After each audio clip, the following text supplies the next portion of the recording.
Isn't technology? Hi, hello everybody. We're virtually connecting here at OER 19. I say here, I'm virtually at OER 19, but on site we have keynote speaker Kate Bowles. And I'm going to turn to the on-site people first to introduce themselves, because Kate's come right across the world to get to Galway.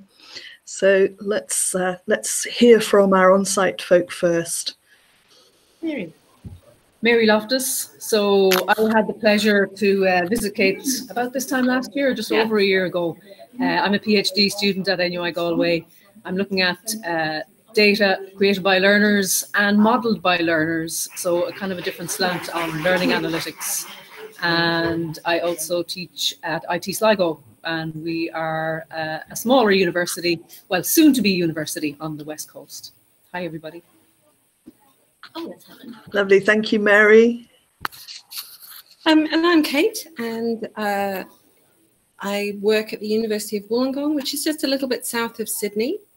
And it was quite a long journey to get here, but I'm really delighted to be here because I often participate in events virtually. It's not common for me to come all this way, so it's a great privilege to be here. And we're delighted to have the opportunity to meet you, Mary, properly. That's brilliant. Thank you. And Helen, you're our on-site buddy for the day. Oh, I'm a buddy, yes. I enjoyed the keynote because it really speaks to the research that I'm looking at. I have to say, I hate this word, unacknowledged labour is the phrase.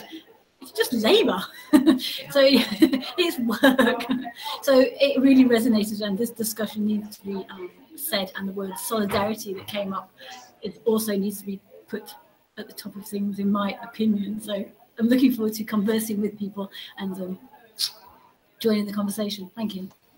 Brilliant, thank you. Thanks very much. And we're delighted to have this opportunity to have that conversation. So I'm going to turn to the virtual attendees. And perhaps when I call your name, you could give us a very quick introduction, tell us a little bit about yourself. And Helen, perhaps would you like to start? You'll give us a good... Hi, Helen DeWard here in... Helen DeWard here in Central Ontario, and I work with Faculty of Education. Thank you, Helen. Can we move to Ian? Hey everybody, Ian O'Byrne from the College of Charleston. And whereabouts is Charleston? So excuse my ignorance. Oh, sorry. We are in the southeastern chunk of the US. So if you look at the handle of Florida, right where your thumb would go, if you're holding it with your right hand, that's where I am. Great, thank you. And Jess? Good Do morning, we still everyone. have Jess? Yeah. Hi there. Jess O'Reilly here. I'm an instructional developer and doctoral candidate with Athabasca University. I'm in Sudbury, Ontario, Canada, about 4 hours north of Toronto. Thank you. Thanks, Jess. And Joseph? Hi, I'm Joe Murphy. I'm the director of the Center for Innovative Pedagogy at Kenyon College, which is in central Ohio. So like 6 to 8 hours south of our Canadian friends, and probably like 12 north of Ian. Wow, that's brilliant. Okay, we've got a great North American contingent here. Brilliant. Maha. Hi, everybody. I'm Maha Bali from Cairo, Egypt, and I'm the co-founder of Virtually Connect. And I just had to see Kate. Hi, Mary. I think it's the first time I see Mary, maybe second time in like 4 years or something. Something Kate, like that. Yeah, Kate, I miss being in the same room with you. And I'm only here for 5 minutes, so I'll wait until the intros and I'll ask one question, then I'll have to go. Okay. And I hope to reconnect with you another time. Great, thank you. Nate, hi. Greetings. I'm Nate Angel. I'm work at Hypothesis, the organization that brings annotation to the world. That's what you do. Calling. That's what I do. Yes. And I'm right now calling from Colorado, where we're about to experience what they call a bomb cyclone. It's in the middle of the western part of the United States, and we don't know what that means really, but we're waiting to see. I normally live in Portland, Oregon, so I'm a bit out of my normal place. That's fascinating. But Nate, you're an angel by nature as well. You've supported so many of us. So welcome. Roy. Yes, hi everyone. I'm Roy Marquez. I'm the Associate Director of the Center for Teaching Excellence at Georgia Gwinnett College. So not too far from me, and we're kind of like neighbors. Great, thank you. And Sadiq, you've just joined us. Hi, can you quickly just introduce yourself and tell us where you are? Okay, my name is Sadiq. I'm with the Wikimedia Ghana user group in Ghana, and I volunteer for Creative Commons Ghana chapter. We are involved in organizing Wikimedia-related projects and open data events in Ghana, as well as Creative Commons advocacy in Ghana. Thank you, Sadiq. I enjoyed your contributions to the Sunday Virtually Connecting session. My name's Teresa McKinnon. I'm at Warwick Language on Twitter. I'm in the Midlands, where it's currently lunchtime. So if you do hear noises in the background, I will switch my mic off as people arrive for their lunch. Maha, you have a question. And as you've got very little time, please go. So Kate, I haven't had time to watch your keynote, but I saw some sketch notes from your keynote, and I can sort of, knowing you, I can imagine some of the things you talked about, but I couldn't get my head around the quilt of stars. So I know you said it in the keynote, but can you tell us where that idea came from? It's partly a visual image. I was working with a couple of pieces of fabric, significant fabric art that are quilts, both of which have astronomical content. And I was interested a little bit in quilt making and making things generally as a reference point for OER, that we often forget that resources of any kind take actual human time to make. So the first quilt, first quilt of stars that I looked at took about 4 months to make because it's made with contemporary technology. But the second one I looked at took 7 years to make. And I think this is a fairly resonant metaphor for all of us who make things that have educational use. It all takes time. I thought it was a wonderful metaphor, and I think metaphors are so important, actually, particularly when we talk about open, where we've got this sort of vague image and people have different conceptualizations. So I thought it was a fabulous way to think of as well the different contributions, because a quilt brings in contributions from a wide range of different materials and different visual images. And I love the way your stars overlap the margins on one of those quilts as well, that we were actually looking at things that were beyond the frame of reference, perhaps, that we normally have, or pushed out of the margins. So it was brilliant. And Kate, I've only known you through Twitter, so it's the first time I've actually watched you. I thoroughly enjoyed your keynote. And I realized as you were speaking that we do have a connection going a long, long way back. One of my earlier bosses, I'd done some work on voice over the internet, and he asked me if he could use it to take to Wollongong for a presentation. So it's many years ago now, and I'd totally forgotten about it. So I thought, oh, so some of my work has been presented in a way all those miles across the world, but also a lot of my work in open has been through collaboration with some wonderful peeps in Australia. Where we've worked through Google Docs together, and they've written through their daytime, and then when I've woken up, I've picked up and written during the day, during my daytime. I'd recommend that partnership. It works very well. One of the things I think Australia does contribute to this is we have a long history of distance learning. It's all the way through our education system, because we have so many people who literally can't come to the place where learning is taking place. We're such a big continent, and most of our continent is empty. So I think that's why Australia probably a little bit punches above our demographic weight when it comes to education technology. Absolutely. And is that who I think it is, next to Helen? Yes. Hi. Sorry I'm late. Good to have you. Thanks for joining. I thought you were on for tomorrow. I'm here in Galway. Yeah, I thought you were on for tomorrow. I thought so too, but Catherine pounced on me as I was just joining the lunch queue. And oh, okay. Well, we're still expecting you tomorrow, though. Tomorrow, I just refreshed. Bonus resource. You're welcome every time. You can join all of them. I think that's brilliant that you're coming to a chat when you could be having lunch. Thank you so much for that. No, the queue was really long anyway. Oh, good. I feel slightly less guilty. So I'm not sure how many guys sort of virtually connecting here have had the chance to listen to Kate's keynote yet. But if you do have any questions, please do pop them in the chat or just grab the mic and ask while we have these wonderful people with us. And perhaps, guys on site, you could give us a little bit of a feel for the atmosphere within the conference, having just got started. I know it's broken records in terms of the number of people, and that it's absolutely at capacity. The hug factor is also very high. So met so many people that I've known on Twitter for so long, and the standard greeting is a hug. So that's been really nice. I think Kate's keynote has really had such impact in the sessions that I've attended. So people are really thinking very deeply. You invited us to think deeply, Kate, and I think a lot of people are taking that invitation up. Oh, I know one thing that surfaced in our group, we were talking about diversity in the last session, and one thing that we grappled with was, you know, I guess we all were struck by the statement that you made that the more diverse groups bear the brunt of casualization. Yeah. And, you know, how do we tackle that? How do we come at that in our institutions? Look, so for those that didn't hear the keynote, there was a bit of a focus on labour hiring and what in the US you would call adjunctification and what we in Australia call casualisation.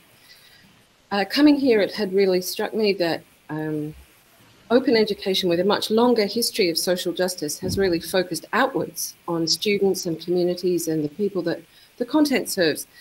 And I think we've now reached a point where we have to focus inwards, that one of the most acute crises of social justice relating to education is adjunctification or casualisation. And I think we've reached a point where we have to stop asking people in precarious employment to solve that problem. It is absolutely unjust that they should bear that burden. But that means that people in secure employment have to notice their privilege better. And I think we are reasonably awful at noticing the privilege of having jobs because we think everyone's got jobs because everyone seems to be around us doing work things. But quite a lot of people around us doing work things don't have anything like work security. So there's, I think the solutions have to come from the people with the greatest amount of capacity to influence the governance of higher education.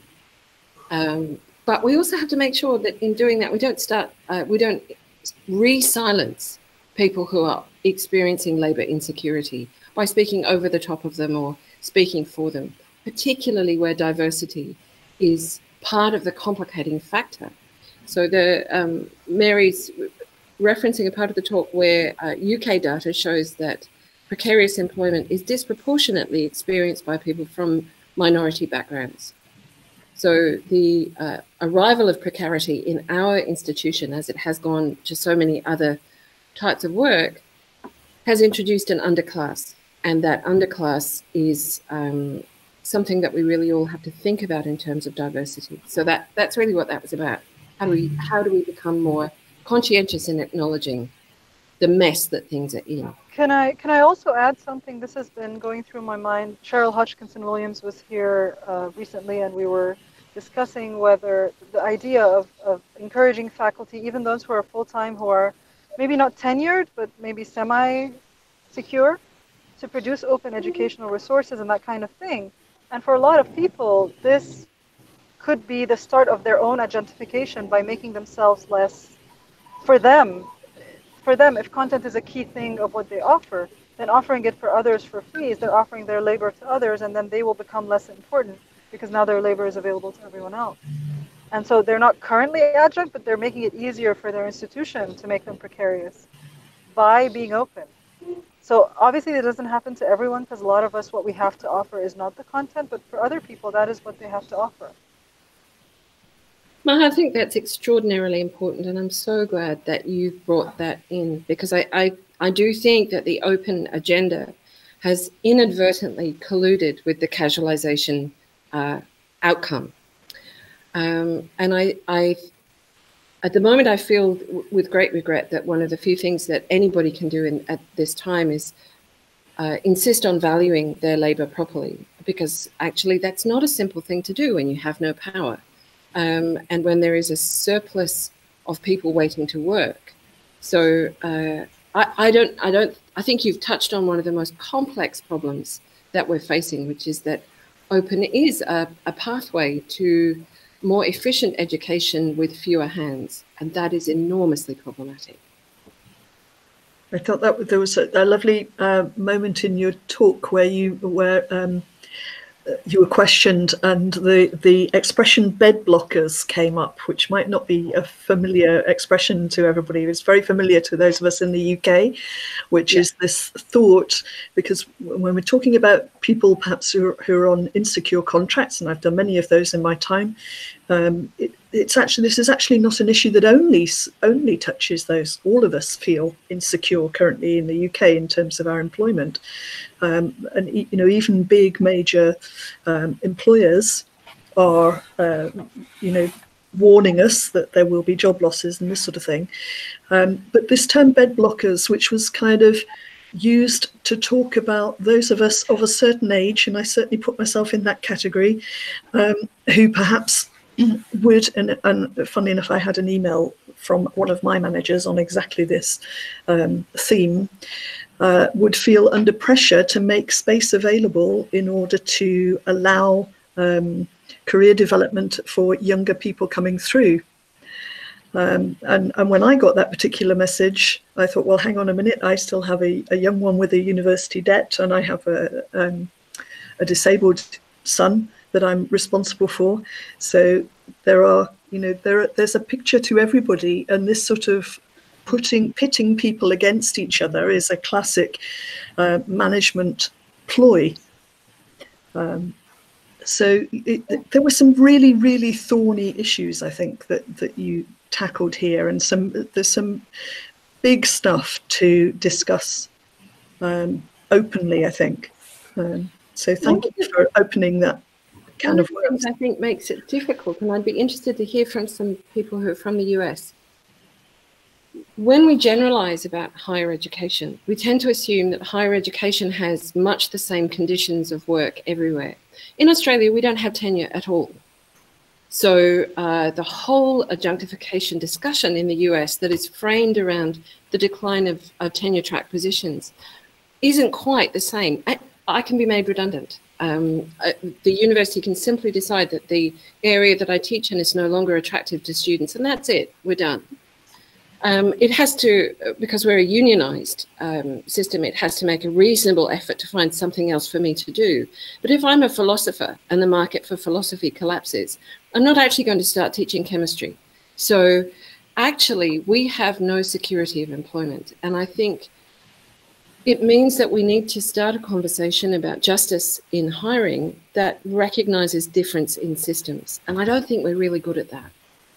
So I'd be interested in following up on that to find out for myself what faculty governance looks like in Australia, because one of the things that I struggle with is that there's a strong narrative among tenured and tenure track faculty in the U.S. that that treats administration as somehow very different than faculty governance, and it's something that I'm really struggling with as an administrator. And not as a faculty member, that it seems that there's a very understandable feeling that being department chair, being committee chair, all of the service obligations, becoming perhaps an assistant dean or something like that, is somehow, it is taking you away from the thing that most people thought they were doing when they pursued a PhD and wanted to be faculty members. But it also seems to me that that is how faculty governance is actually enacted, as opposed to coming to occasional faculty meetings. So I'm trying to wrap my head around how we make a narrative that says that this is actually important if we value that kind of engagement with the institution. But I'd be interested whether that's also very much dependent on concepts of tenure. Well, did I reach your question? Mary might have something else to say about this, but I think possibly the one thing we have in common is that whatever system we work in, the people who are precariously employed, who are becoming the majority of academics in our system, are never represented. Absolutely never. So whatever we call governance, they are really, they're really not in the room. And that is a very serious matter now. To bring them into the room is to admit that they are in the majority of teachers. And that's something that universities in a very brand and reputation sensitive economy are absolutely not invested in doing. So I think that's one really big thing. I think the other thing is this conversation about the institution. It's come up a number of times in sessions this morning, and I tweeted that I think we need to notice ourselves personalizing institutions and universities as though they have agency, as though they have some kind of capacity to think for themselves. Who is the institution, if not us? It's us. There are some people employed, I saw someone say above our pay grade. There is a senior executive in most universities, and there are people with rank at various points, but we are all at some level the institution. And I think those of us who sometimes feel very disempowered by institutionality forget that we are also the institution. And I think when we remember it, it empowers us as activists. That's not a practical question, really. That's a kind of concept answer. Mary might have a more practical answer. I think you've got us all really thinking deeply about this, Kate. I think your metaphor of the river was also very powerful as well, reminding us that we are the institutions. I think in Ireland, I think we're behind the curve in this trend towards casualisation. So Ireland often finds itself behind the curve in different ways, but sometimes it's to our advantage. I would stay where you are. Yeah, it's absolutely. Hard to find employment in higher education. Yeah, I wouldn't say we are behind the curve. I think it's just there. I get so in the session on equity that we were in together, we talked about this idea of instead of thinking of equity as being that that sort of image you see on Google of the kids with the boxes, to get to see over the fence. The conversation was, well, do people even have ground to put the boxes on? Why are we arguing about how many boxes who should get and how big the boxes should be or what type of boxes they should be, when actually all I could see was this huge JCB digging a massive hole like this open cast iron mine in Australia. And I just thought that's what's happening to the university, that labor conditions is some sort of like JCB that's digging out the basic ground. So there isn't anyone to put their boxes on. So this is where like the unions come in, and very recently then precariously employed graduate students have set up a chapter in the union, and the union has agreed that they should be included in the structure of the union, because it's so important now to have solidarity between the different grades of employment. Now, it might be true that most of us, like myself, are still tenure. I mean, we don't have tenure or no tenure. I came in 20 years ago when the basic contract you came on was you were employed. Mm-hmm. And the premise was it was actually going to be quite difficult to get rid of you unless you kind of did something fairly wrong. But that changed so much, mainly by people like me not being replaced at all. And then intensifying the load going onto each person, let's say, non-adjunct, whilst backfilling with adjunct hours. And now there's a big war over how much and what differential amounts adjuncts are paid, whether they're going to be paid at all, whether you could get maybe PhD students to be super exploited. So I don't think that we are behind the curve. I think we just haven't seen the JCB digging the big hole. And can I just add my point about this? Because you said when you got your contract, but the people I have been looking at are networks. So they're out on the web, they're trying to get into higher education, they're on precarious contracts. So they've said, basically, I am open because I am precarious. So therefore, I am blogging, I am tweeting, I am engaging in whatever platform it is, and I am reflecting on my life, my practice, and I'm putting it out there. Because if somebody Googled me when I was looking for a job, they would see that I'm engaged and motivated. So then I did go to a conference not so long ago, and the word was transparent or visible labour market. So you have to be out there already to in order to get the contract. And that's as a PhD student as well. Your word is double gaming. You have to do the social media thing, and you have to try and do I'm not very good at this, the ref and the paper and the production. And so there's more. The institution is not. Well, where is it anymore? Sorry. So anyway, what do anyone else think? I'm kind of aware that you guys have very little time to have lunch, and we're getting towards sort of the limits of the time slot, and this is a huge issue, and it's a conversation I'm sure that will continue. We're not going to solve it today, but the solidarity message that I'm hearing is being interpreted as union solidarity, which is great and important. But I'm also reminded of previous OER conferences that I've been at, and the feelings that I get, which is great because it's radiating through this virtual conversation as well, of solidarity when we meet together and we're all from different ranks, if you like, and doing slightly different things within our different contexts. But the solidarity we can draw from each other, where we're all battling these sorts of issues in different ways. And I know I'm very grateful for that. So I just wanted to throw that out and say thank you all for engaging in that conversation. And can I jump in? And I think it's very true then of the metaphor that you brought into this conversation, Kate, around that network of stars and building the quilt. And you said, and that takes time. And I think the kinds of things we're doing here with OER, bringing that network and bringing those stars, almost aligning them, you might think, from across the globe, and knowing that we're not alone when we start to speak out and we start to share our voice from precarious positions, that we have others that we can turn to support and I guess just help. So I appreciate you sharing your voice from afar, and I know that other people here in the virtual connecting session do as well. Oh, and it's absolutely returned. As someone who works in a regional institution at the bottom of the planet, as normally conceived, if this is the top, you know, I would not have found myself in this conversation if it weren't for the kind of networking that we have all been doing for a long time, very carefully with each other. I've come to feel that this network is really precious. I'm interested in what Bonnie and Dave and Laurie have to say about the pro-social web. But I think the model here is the pro-social web.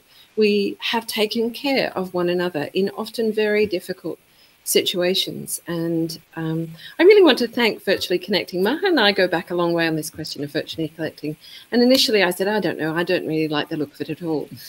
And I've really come full circle to the work that Virtually Connecting have done to make this network so resilient and to value the time that we spend in each other's company. I think it's really tremendously important for people like me from relatively out of the way places. But we have people here from more out of the way places, and that's really important, I think. Yes, yes, it is. Thank Absolutely. you. Thank you. Thank you so much for your time on site there. And Helen, I think you're presenting very shortly, aren't you? So the reminder. Sorry about that. I know it'll be great. Oh, yeah. And I'll continue to be following online and broadcast my brains to the world, see what's inside my head. Here it comes. Watch out, world. Bring your contribution to the table. And that's brilliant. We'll celebrate that. Thank you. Thank you so much for connecting. And I know you've gone to the lengths as well of having to figure it out on a mobile phone. So thanks for doing that. Thank you very much for your time. Those of you connecting virtually, you're welcome to stay in the room. We won't close, but I will take the Hangout off the air unless there are any other urgent questions that you want to address right now. Are we okay to let these good folks go and get something to eat? Thank you so Great. much. Thank you. Thank you so much. Thank you.